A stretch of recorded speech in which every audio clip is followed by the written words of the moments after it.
Merci à chacun et chacune pour votre participation à cette séance. Nous allons commencer par parler des études de cas sur les chaînes d'approvisionnement et des prévisions ou des attentes qui mettent l'accent sur des expériences pratiques, et ceci afin de créer des chaînes d'approvisionnement durables de l'EMAP. Aujourd'hui, nous avons quatre intervenants qui vont partager des informations et des leçons apprises de quatre pays qui sont spécifiques.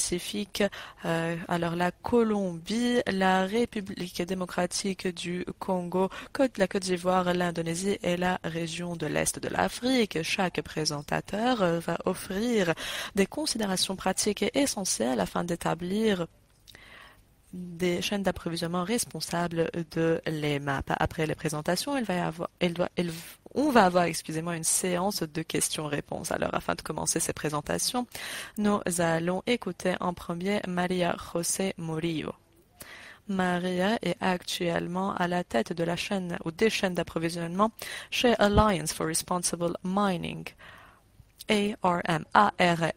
Elle a travaillé dans le secteur de l'extraction minière artisanale à petite échelle de l'or au Lema pour plus de 6 ans. Elle a travaillé sur des problèmes relatifs à la formalisation, au sourcing responsable, la diligence raisonnable, la commercialisation, l'exportation et les chaînes d'approvisionnement, et ceci dans plusieurs pays de l'Amérique latine, par exemple le Pérou, la Bolivie, l'Équateur et le Honduras. Maria va parler à propos de la commercialisation de l'or sans mercure en Colombie. Alors Maria, la parole est à vous. Soyez la bienvenue.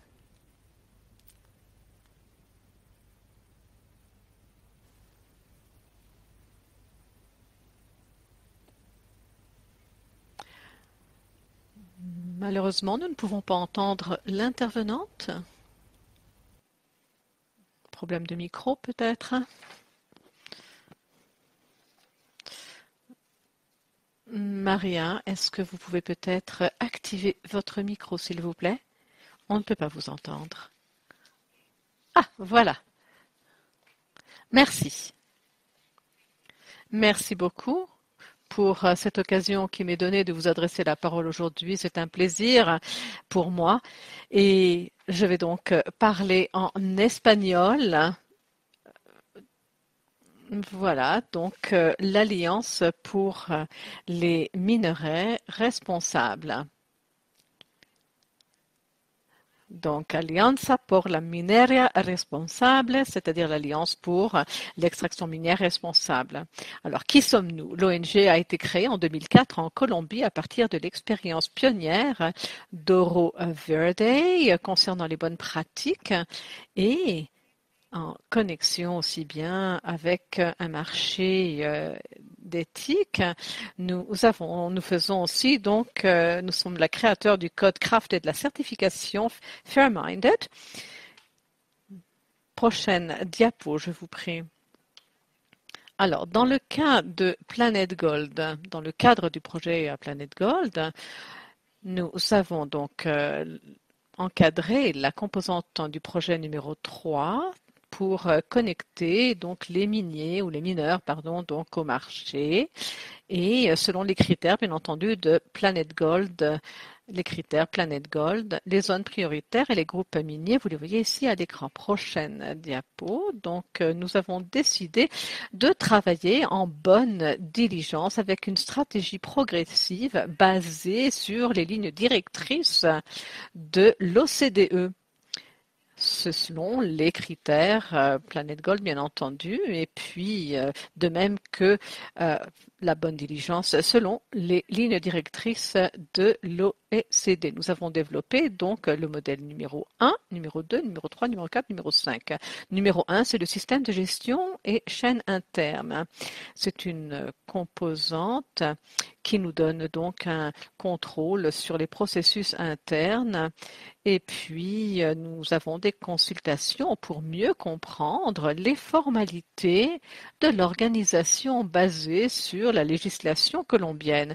Et dans ce cas, nous voyons qu'il y a aussi des documents techniques. Il faut que ça soit approuvé aussi bien après une étude environnementale avant de pouvoir faire de l'extraction minière. Et en Colombie, lorsqu'on parle de tout ce qui est réglementation, eh bien, nous avons défendu le mercure dans le pays depuis 2018, aussi bien pour l'extraction minière artisanale ou à petite échelle. Et il y a donc toute partie prenante dans la chaîne d'approvisionnement est recommandé d'exclure, bien entendu, ce produit de la chaîne d'approvisionnement. Donc, nous vérifions aussi que par rapport aux organisations minières avec lesquelles nous travaillons, qu'il n'y a pas donc de violation des droits humains à tous les niveaux, les contact avec les groupes armés, etc. Et ensuite, nous passons donc au module numéro 4 où il y a une stratégie d'atténuation et c'est là où on commence à faire de la bonne diligence, c'est-à-dire de manière progressive. Il y a donc les relations, n'est-ce pas, avec les forces de sécurité, avec les publics et privés, les droits humains, la gestion des taxes également, et les compagnies EMAP doivent absolument donc faire en sorte de lutter contre la corruption, le blanchiment d'argent et de prendre en considération, bien entendu, les capacités, les aptitudes des organisations minières. Et puis, ce qui n'est pas inclus dans les lignes directrices de l'OCDE, c'est-à-dire les critères spécifiques de Planet Gold de pouvoir protéger les peuples autochtones et la protection de l'environnement. Prochaine diapo, je vous prie. Donc, il y a aussi bien différentes phases d'accompagnement. Alors, il faut connaître donc les organisations minières et puis lorsqu'ils veulent travailler avec nous selon le cadre Planet Gold, eh bien il va falloir voir un peu quels sont les documents qu'ils ont, il va falloir aussi voir s'il y a eu une évaluation environnementale et puis nous étudions aussi le contexte bien entendu et qui sont les propriétaires des organisations minières. Prochaine diapo. Ensuite, ils doivent accepter donc nos règles au niveau technique et les différents scénarios. Par exemple, sur la gestion de l'environnement, aussi bien les politiques au niveau des affaires et l'engagement avec les communautés, les meilleures pratiques sont inclus aussi bien par rapport aux critères Planet Gold ou d'autres formes de règles que nous imposons. Et toutefois, nous allons donc évaluer tout cela et mettre en place un plan d'amélioration pour la certification basé sur les améliorations des différentes organisations minières certifiées pour cela. Prochaine diapo, je vous prie. Une fois que nous sommes arrivés à la phase numéro 3, au module numéro 3, eh bien, du code Craft, et nous commençons donc à travailler sur les fournisseurs de services. Alors, nous faisons un rapport Craft pour voir quels sont les livrables, quelles sont donc les performances de cette organisation minière en termes de conformité et par rapport aux critères. Et ça, cela forme la base pour le processus de bonne diligence qui sera fait ensuite. Ensuite, ils peuvent s'engager également eux-mêmes dans ce processus pour réunir les informations pour prouver qu'ils sont en conformité avec ce qui est requis. Alors, nous continuons le travail. Alors, pas en détail comme on le fait avec les organisations minières, mais il est important de comprendre que tout dépend par exemple des commerçants, des conditions commerciales et puis de la réputation également, que ils doivent nous dire à qui ils vendent leur or pour qu'on puisse vérifier la réputation des différentes personnes ou des commerçants.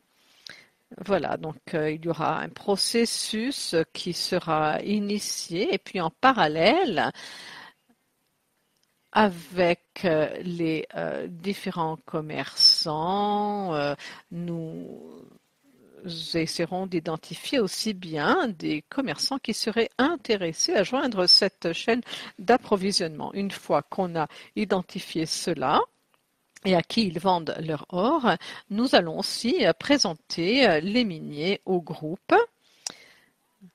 sur ensuite, ils pourront décider à qui ils vendent leur or. Et maintenant, il y a 3 commerçants. Toutefois, nous avons Uruquater et CI Orange. Un expo et voilà, ils ont la possibilité d'exporter au marché international. Et ce sont donc nos partenaires. Et maintenant, ce que j'aimerais partager avec vous, c'est la mine La Gabriela. C'est une organisation minière à qui on a donc donné un certificat en 2021. C'est une organisation familiale d'extraction minière qui combine l'extraction minière et l'agriculture et la production. Donc, prochaine diapo. Alors, une fois qu'on a vérifié que l'organisation et que les critères ont été respectés, eh bien, nous avons toutefois 2 résultats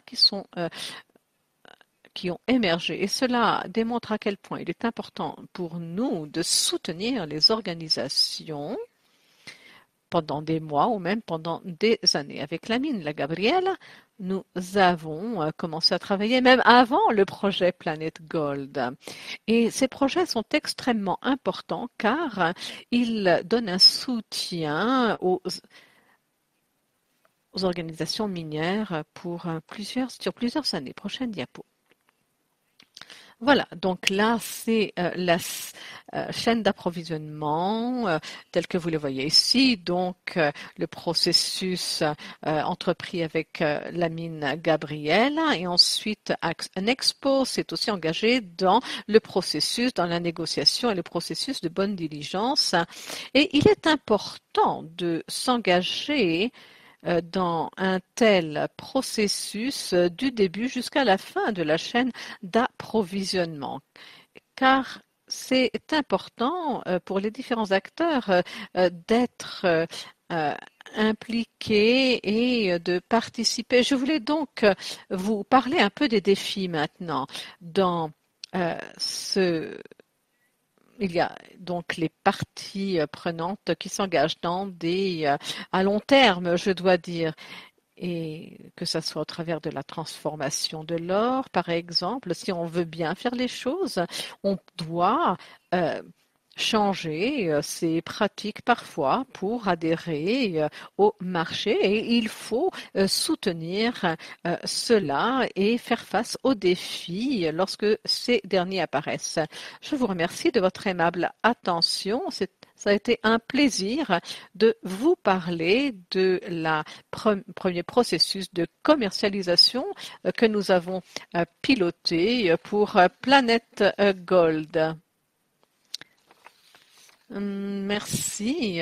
Nous continuerons à approfondir cela un peu plus tard. Maintenant, nous avons Jean-Paul Lonema, notre prochain intervenant. Jean-Paul est un avocat qui travaille de l'université de Bunia.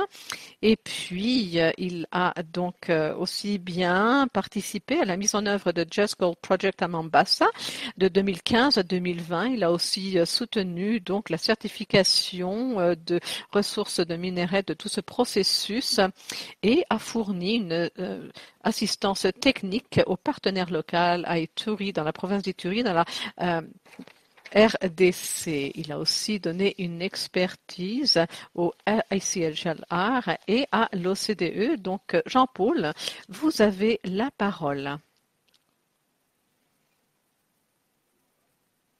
Ok, merci. Je vais présenter les expériences du projet Hors-Juste en RDC et à Côte d'Ivoire. Et donc, je vais essayer de présenter notre expérience, comment nous avons fait pour la mise en œuvre de ce projet en RDC et à Côte d'Ivoire. Next slide. Slide prochain. Ok, slide prochain.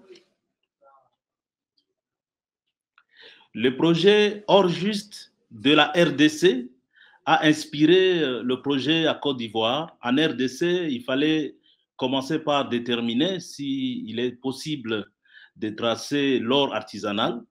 Et sur base de cette expérience, de la faisabilité de la traçabilité de l'or artisanal, nous avons développé le même projet à Côte d'Ivoire, mais cette fois-ci en insistant sur comment on peut soutenir les acteurs qui sont déjà existants dans la chaîne d'approvisionnement pour qu'ils puissent participer aux chaînes qui sont transparentes et traçables. Et donc, comme vous voyez, en RDC, nous avons eu le financement de GAC, alors qu'à Côte d'Ivoire, c'était l'Union européenne. 5 ans en RDC, mais 3 ans à Côte d'Ivoire. Next slide. Alors, nous avons eu 3 approches pour essayer de mettre en place la chaîne d'approvisionnement responsable, que ce soit en RDC, tout comme à Côte d'Ivoire.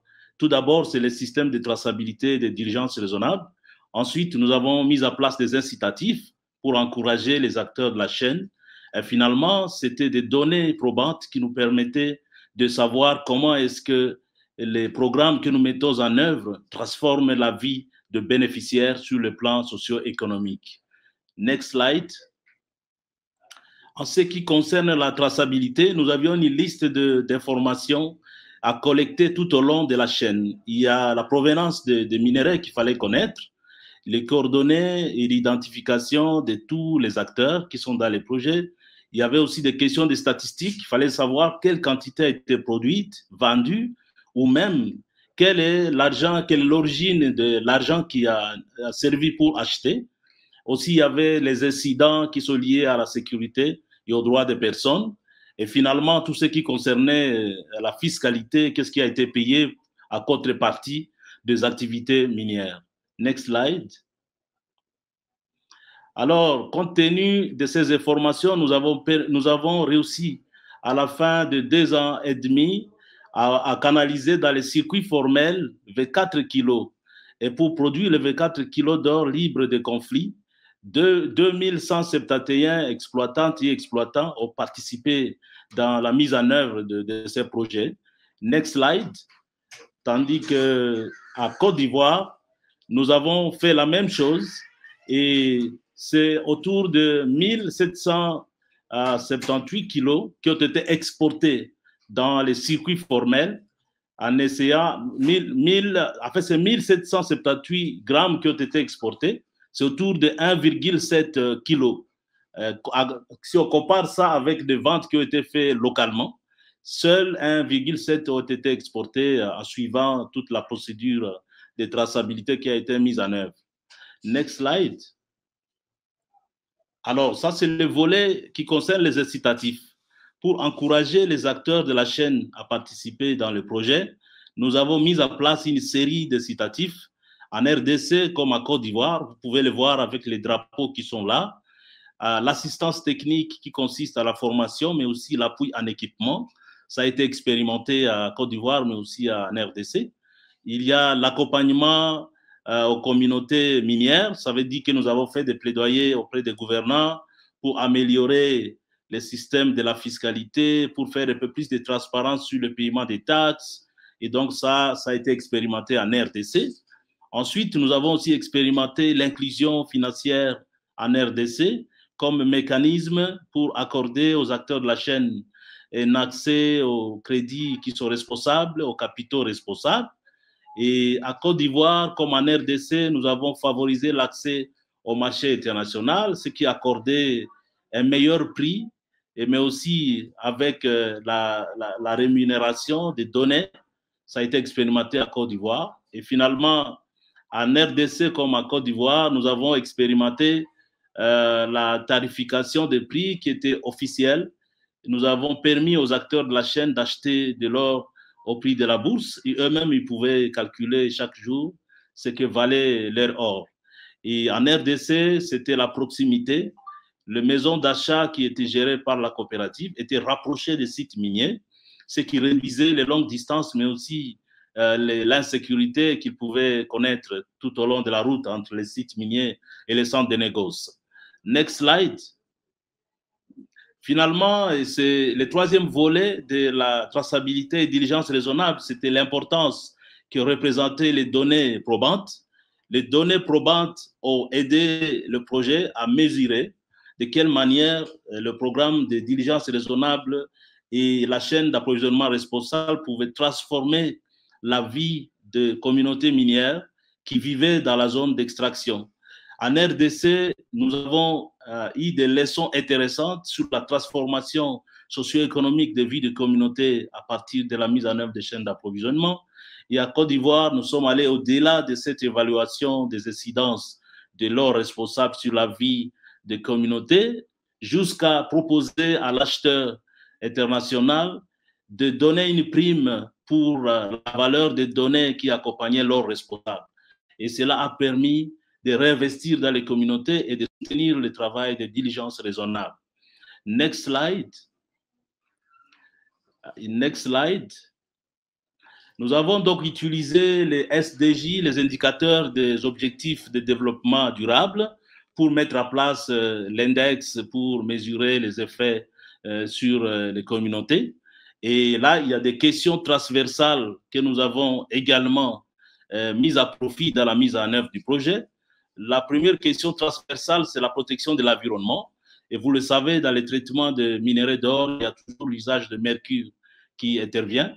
Et ici, avec le projet Or-Juste, nous avons progressivement amené de la technologie pour réduire l'usage de l'utilisation de mercure dans le procédé de traitement des minerais. Et vous pouvez voir à ma gauche comment étaient les sites au départ et ensuite progressivement, lorsque le projet a apporté les broyeurs, les concentrateurs, et avec les lieux de lavage qui est indiqué, nous avons petit à petit réduit l'utilisation de mercure dans les systèmes de traitement de minerais en RDC. Next slide. Et on peut voir ici la même chose à Côte d'Ivoire, de quelle manière nous avons vérifié qu'il y avait de plus en plus de l'amélioration des pratiques en matière d'amalgamation. En 2019, on a vu qu'il y avait plus ou moins 25% de femmes qui utilisaient le mercure dans l'amalgamation. Et en septembre 2021, il y avait plus de femmes qui utilisaient le mercure et faisaient le travail sans mercure. Et pour les hommes, lorsque nous avons pris les données en 2019, il y avait 35 hommes qui utilisaient beaucoup de mercure. Et donc, au fur et à mesure qu'on leur a parlé des effets d'utilisation de mercure, à la fin, il y avait encore 26% d'hommes qui utilisaient le mercure. Next slide. Il y a la question d'inclusion genre, qui est aussi une question transversale, qui est capitale. Dans le secteur de l'ASM, il y a plus ou moins 30% de femmes qui sont présentes et souvent leur présence et leur rôle n'est pas aussi considéré que les hommes. Grâce au projet Or-Juste et à notre système de MNI, de suivi et évaluation, nous avons fait des études pour voir de quelle manière notre projet était en train d'impacter les femmes. Et à la fin, nous avons pris un échantillonnage par rapport à l'alphabétisation. Et on a trouvé qu'il y avait plus d'hommes au début qui étaient lettrés par rapport aux femmes. Mais à la fin, au fur et à mesure, avec le projet, nous avons mis en place un programme d'alphabétisation qui a amélioré la connaissance des femmes. Next slide. Finalement, c'est la question de la formalisation qui est une question clé. On ne peut pas bâtir un système de traçabilité et de diligence raisonnable s'il n'y a pas à la place une certaine formalisation, une organisation solide de l'acteur minier ou des acteurs miniers au sein de la coopérative, comme cela est exigé en RDC. Next slide. Quelques leçons apprises pour finir notre présentation. Nous avons tiré comme leçon, après avoir mis en place le projet Or Juste en RDC à Côte d'Ivoire, que le secteur de l'MAP est un secteur vital, un secteur qui tient vraiment à la vie des communautés locales et qui demande que toutes les parties qui est bien en aval qu'en amont. Mais aussi, nous avons vu que la traçabilité et les diligences raisonnables doivent être inclusifs, d'exclure les acteurs qui ne sont pas directement pour éviter d'avoir une minorité, en fait, mettre en place un système inéquitable. Et finalement, l'importance des données, il était important d'avoir des données probantes qui renseignent et qui montrent de quelle manière leurs responsables transforment effectivement la vie des communautés qui vivent dans les zones où on exploite les minerais. Ces données devaient avoir une valeur qui profite au développement des communautés et des pays producteurs. Et je vous remercie.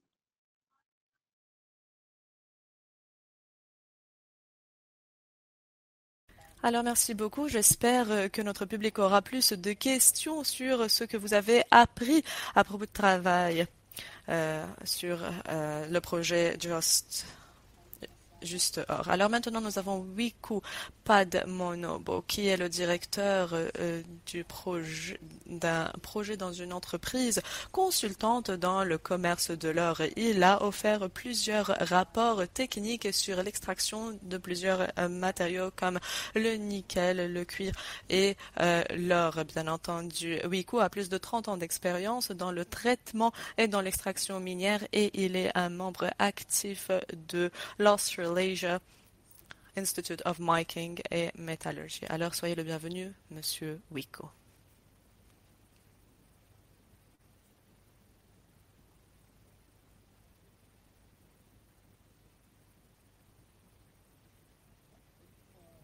Merci beaucoup de m'avoir donné cette opportunité afin que je puisse partager ce que nous faisons en Indonésie. Merci à tous les participants, merci à toutes les présentations qui ont déjà été faites. Je voudrais partager aujourd'hui avec vous comment est-ce que nous gérons notre chaîne d'approvisionnement ou nos chaînes d'approvisionnement en Indonésie. Diapo suivante, s'il vous plaît. Alors, permettez-moi de vous dire que le potentiel de l'approvisionnement en or de nos miniers ou mineurs, excusez-moi, artisanaux est d'à peu près 50% en comparaison avec les entreprises formelles en Indonésie. Alors à peu près, comme je l'ai dit, 50% d'or est utilisé et exporté d'une manière illégale à l'extérieur de l'Indonésie. Et nous avons besoin le plus vite possible de commencer à contrôler tout cela, et ceci à l'aide de technologies, à l'aide des marchés formels et bien entendu à l'aide d'efforts, non pas seulement qui proviennent du gouvernement, mais du monde entier. Diapo suivante, s'il vous plaît. Alors, pourquoi est-ce que j'ai mis la tortue sur cette diapo? Parce que j'espère que tous les efforts que nous allons déployer ensemble vont être des efforts durables, tout comme cette très belle tortue. Alors, comme je l'ai déjà mentionné avant, à peu près 50% de l'or qui est produit en Indonésie a été produit par, ou d'une manière irresponsable, d'une manière illégale, et cette production a été enregistrée en 2019.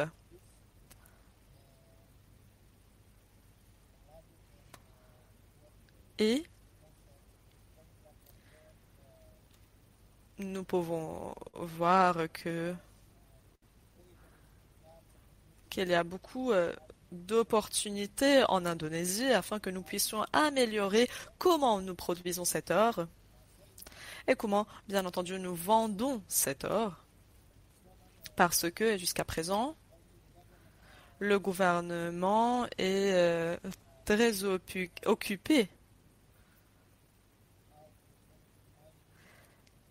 à réglementer comment gérer les mines et probablement, très prochainement, le gouvernement va avoir le temps afin de prêter de l'attention à l'activité à l'extraction minière artisanale et à petite échelle de l'or.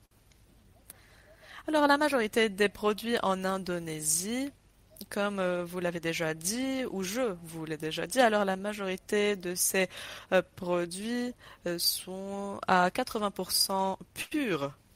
L'or est à 80% pur.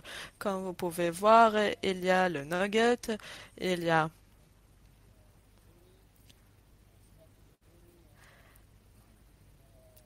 l'or qui est plus raffiné.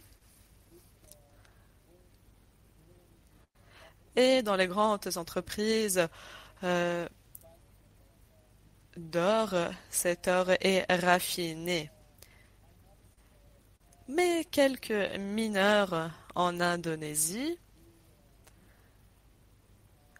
commencent notamment à pratiquer ce qu'on appelle le minting. Comme vous pouvez le voir, il y a beaucoup de collections à la droite de votre écran. Alors 1 gramme, 1,5 grammes. Et comme vous pouvez le voir, qu'un des producteurs de crypto-monnaies est en train de stocker ce produit. Alors, comme vous pouvez le voir, cet or est le produit de l'Indonésie. Diapo suivante, s'il vous plaît. Alors, en Indonésie, à nouveau, nous devons avoir un marché formel. Le PNUD a commencé à identifier quelques parties afin que cette dernière puisse nous aider notre pays, afin que ce dernier puisse créer un marché formel, comme vous pouvez le voir.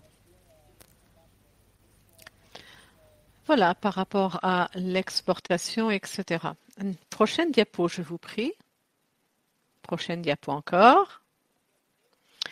Voilà, et puis la plupart du temps, oui, cela a trait au prix de vente.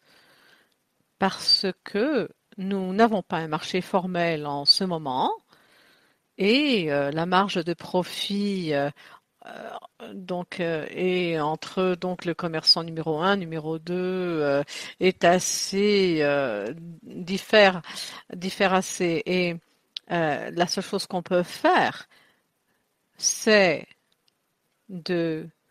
d'avoir des pratiques un peu plus responsables au niveau 1 par rapport à ce groupe de personnes. Prochaine diapo, je vous prie.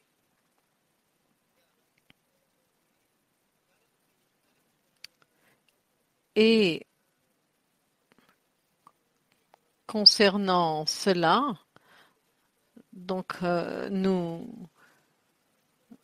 avons donc une organisation gouvernementale qui est accréditée pour pouvoir faire l'achat de l'or. Prochaine diapo, je vous prie. Alors, un autre problème que j'aimerais mentionner, c'est que pour les lieux éloignés, eh bien, pour que cela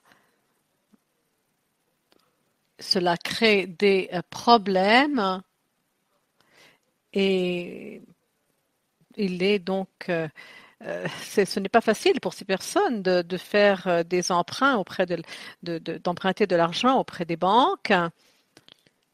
Et la plupart du temps, les transactions sont faites en espèces.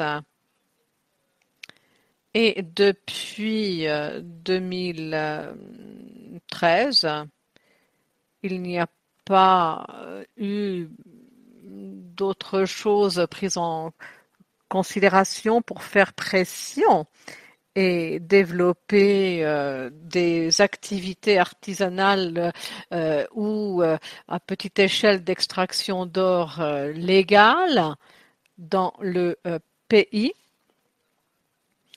Malheureusement. Prochaine diapo. Prochaine diapo encore. Voilà, donc ça, c'est ce qui se passe en Indonésie, mais aussi dans d'autres parties du monde. Voilà les étapes. Vous avez donc les mineurs, purification et fabrication, ou monnayage, voilà. Et là, c'est comment est-ce qu'on s'y prend en Indonésie pour transformer l'or. Il y a donc une technologie qui est très simple, utilisée pour la purification et pour frapper donc des pièces d'or, n'est-ce pas? Et sinon, ce que l'on voit ici, eh bien, le prix dans le commerce est assez faible. Il n'y a pas tellement de marge de profit entre le prix d'achat et le prix de vente, n'est-ce pas? C'est uniquement donc 4%, n'est-ce pas, qui sont réalisables. Prochaine diapo, s'il vous plaît. Alors, pour la voie à suivre,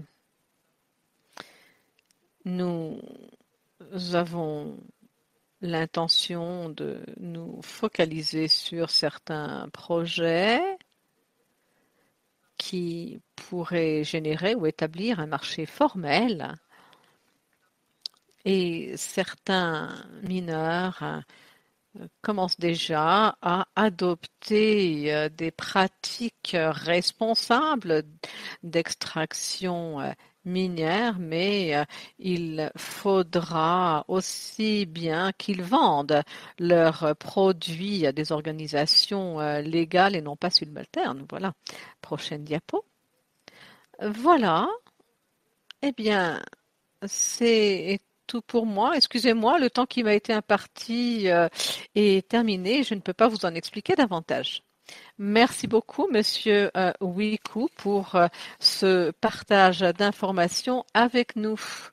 Il y a vraiment tellement d'autres choses à apprendre. Comment est-ce que l'Indonésie continue à faire avancer son système? Donc, surtout pour les participants, n'oubliez pas que vous avez la possibilité d'utiliser l'icône en bas de l'écran questions-réponses et vous pouvez taper votre question en anglais, en français ou en espagnol. N'hésitez pas. Voilà, nous allons maintenant géographiquement passer à un autre pays et nous avons donc Candice Juma, basée à Nairobi au Kenya. Elle est spécialiste, c'est une ingénieure d'exploitation minière dans les minerais, les pierres précieuses et l'or. Elle a donc créé des outils pour la mise en œuvre de programmes et pour résoudre les gaps existants pour le manque d'engagement concernant les maps. Vous avez la parole, Candice, à vous. Merci, merci beaucoup. Oui, donc comme on l'a déjà dit, je suis donc Candice Jumeau. Je travaille avec Impact Facilité. Je vous rejoins de Nairobi au Kenya. Alors, j'aimerais partager avec vous des résultats et que moi-même et ma collègue ont pu réunir par rapport à Impact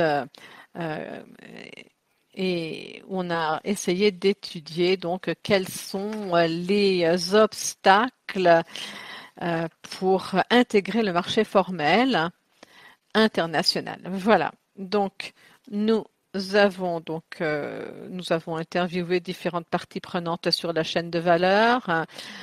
Nous avons des affineurs, des bijoutiers, des négociants, des agrégateurs, des financiers de métaux précieux de l'Afrique, de l'Asie, dans les pays apparaissant à l'écran. Prochaine diapo. Alors, de la mine au marché, on a essayé donc de comprendre les différentes chaînes de valeur de l'or et quels sont les programmes que nous avons et qu'est-ce qu'il faut pour intégrer ces programmes.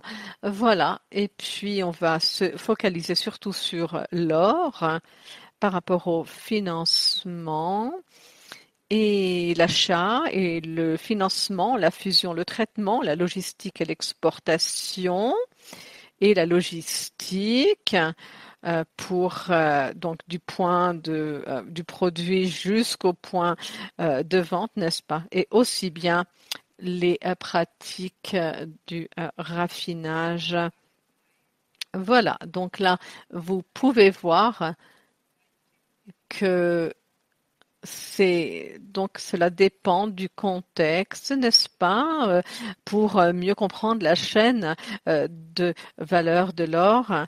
Et il fallait donc s'adapter aux conditions sur le terrain. Prochaine diapo, je vous prie.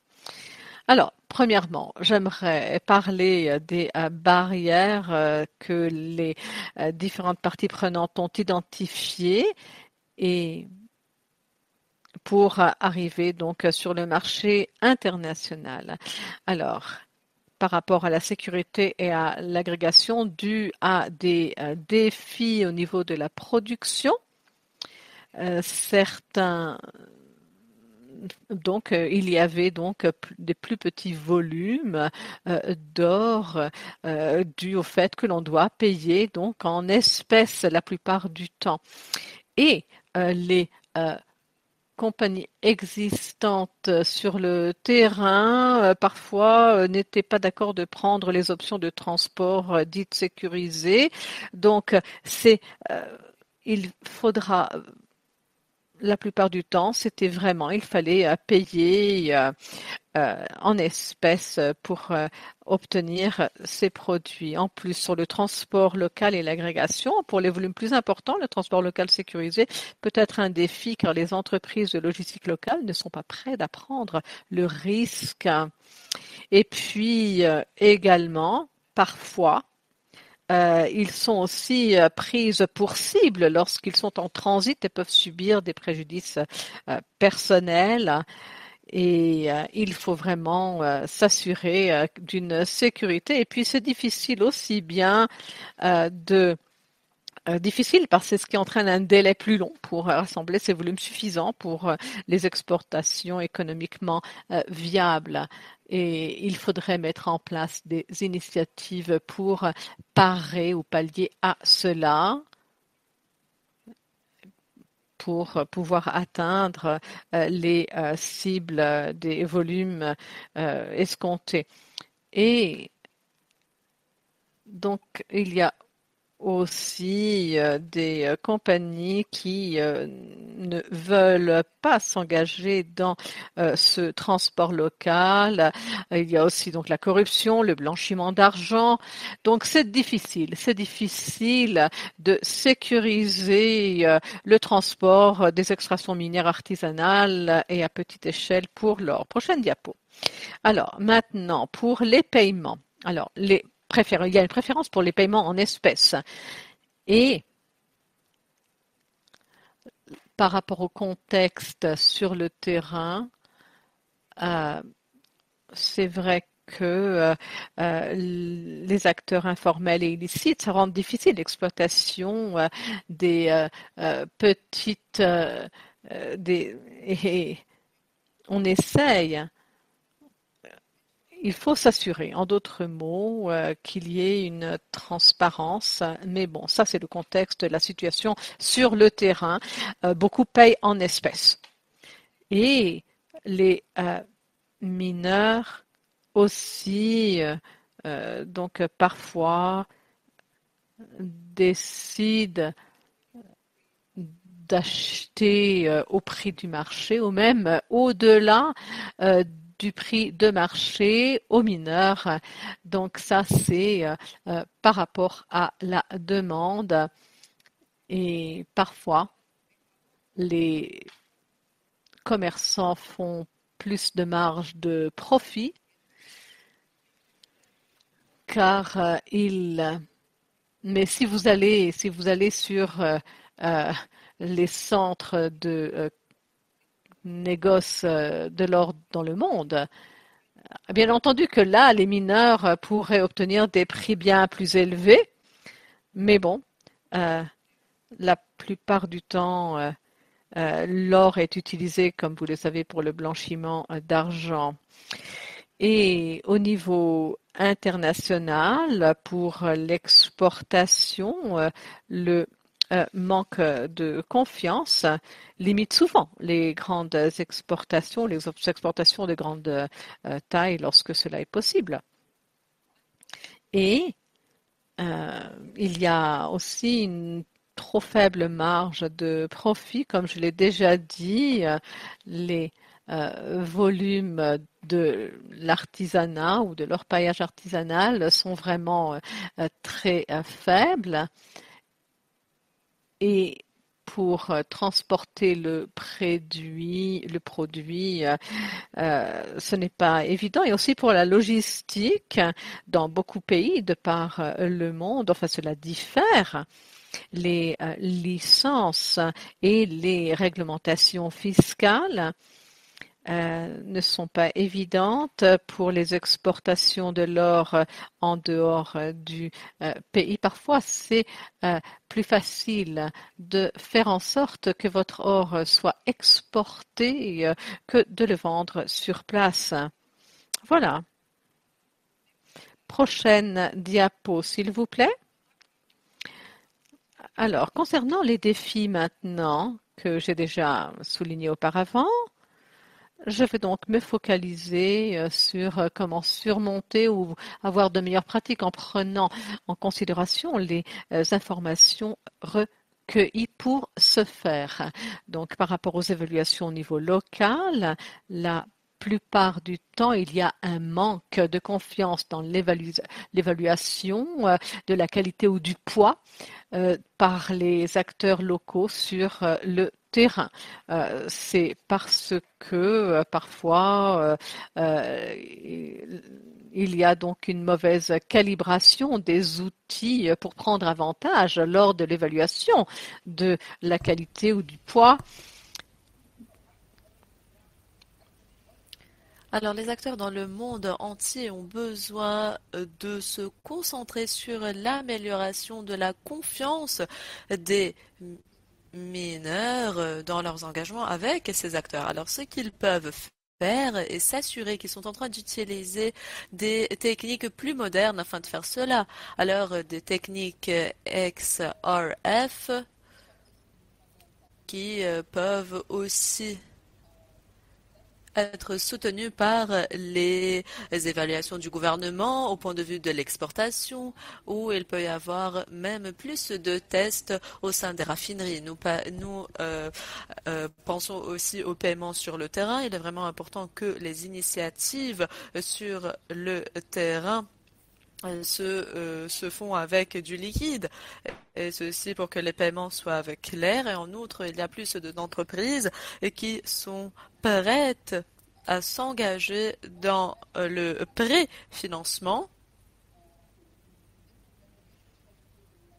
Et bien entendu, il est important de payer les mineurs avant de prendre leur or. Et ceci afin que ces derniers puissent avoir assez d'argent, assez de liquide afin de pouvoir non pas seulement payer les autres personnes qui travaillent dans les mines. En ce qui concerne le transport local, actuellement, nous n'avons pas d'initiative qui nous offre alors ce transport rapide et facile. Alors, les mineurs ont aussi ou doivent aussi jouer le rôle de livreur, disons, ils doivent livrer cet or. Alors, je pense qu'il est essentiel d'avoir cette option de transport privé, de transport local. Et ces options de véhicules privés, de motocycles, etc. doivent être présentes, et ceci afin de réduire le risque d'être visé. En outre, nous avons vu que s'engager avec des entreprises logistiques n'est pas quelque chose de faisable pour les entreprises. Et ceci pour prendre l'or produit par ces mineurs à cause de son volume. Alors seulement les initiatives qui produisent à peu près 10 kilos d'or, seulement ces initiatives peuvent alors se permettre cet engagement avec les entreprises logistiques. Excusez-moi, permettez-moi de vous interrompre parce que le temps qui vous a été donné s'est écoulé. Alors, merci beaucoup de votre intervention parce que vous nous avez donné beaucoup d'informations sur ce qui motive, ce qui encourage la participation dans les chaînes d'approvisionnement formelles. Alors, Jérôme, si vous pouvez m'aider, s'il vous plaît. Alors, nous avons une question spécifique pour Jean-Paul. Et si vous pouvez, s'il vous plaît, partager cette question avec lui en français. S'il est présent parmi nous, ce sera excellent.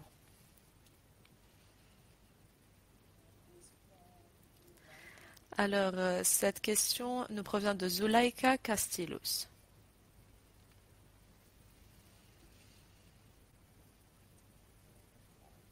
Alors, je vais essayer de le faire et voici la question. Jérôme.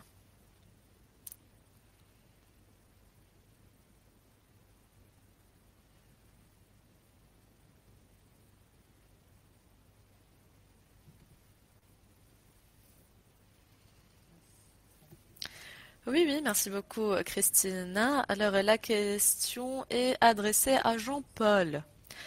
Et elle est à propos du rôle des femmes. Excusez-moi, je vais la poser en français directement à Jean-Paul.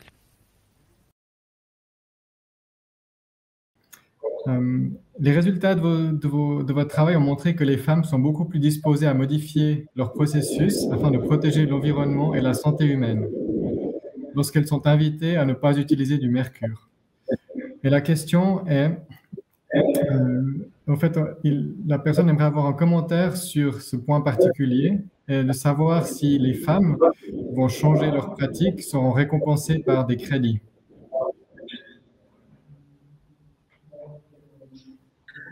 Ok, merci beaucoup pour la question. Effectivement, nous avons vu que les femmes étaient beaucoup plus flexibles et sensibles de aimer.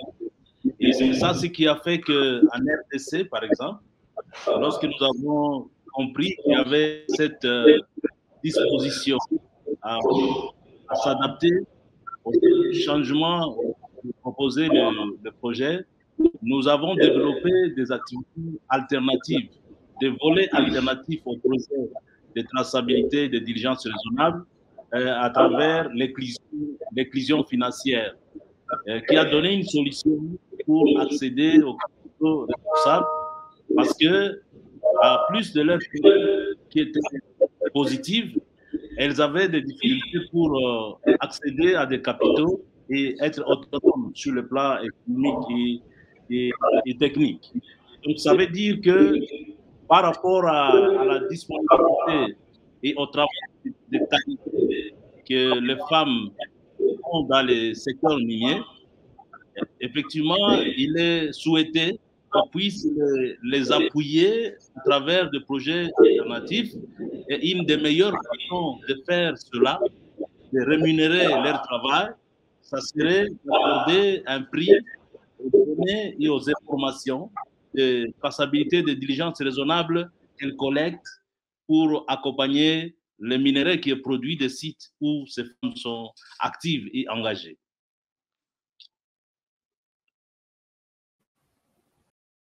Alors, merci beaucoup, Jean-Paul. Nous avons une autre question qui est adressée à Maria José Morillo.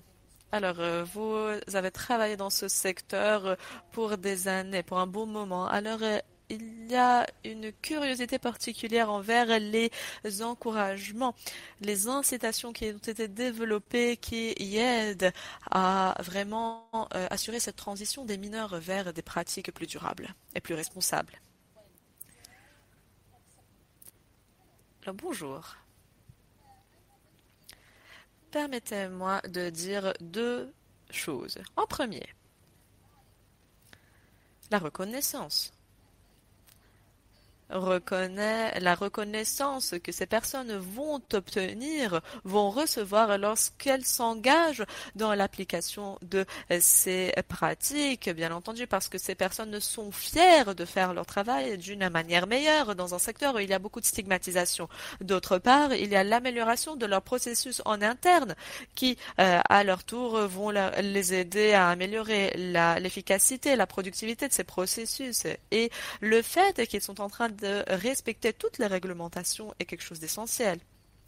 Ces personnes ne vont pas faire face à des sanctions, ne vont pas faire face à des problèmes. Bien entendu, les sanctions sont... ils ont peur, ou elles ont peur des sanctions. En outre, le marché joue un rôle essentiel parce que ce dernier leur permet d'avoir accès aux meilleures pratiques, aux meilleures conditions de commerce. Il est important de comprendre les capacités de ce marché et de différencier les capacités des artisans et des artisans miniers et des miniers à petites échelles afin que les processus de la diligence raisonnable soient développés en prenant en considération ces capacités différentes afin que ces personnes puissent s'engager dans des accords à long terme. Alors, lorsqu'il y a des défis auxquels font face les organisations minières, elles vont avoir l'aide des mineurs afin de faire face à ces défis constants.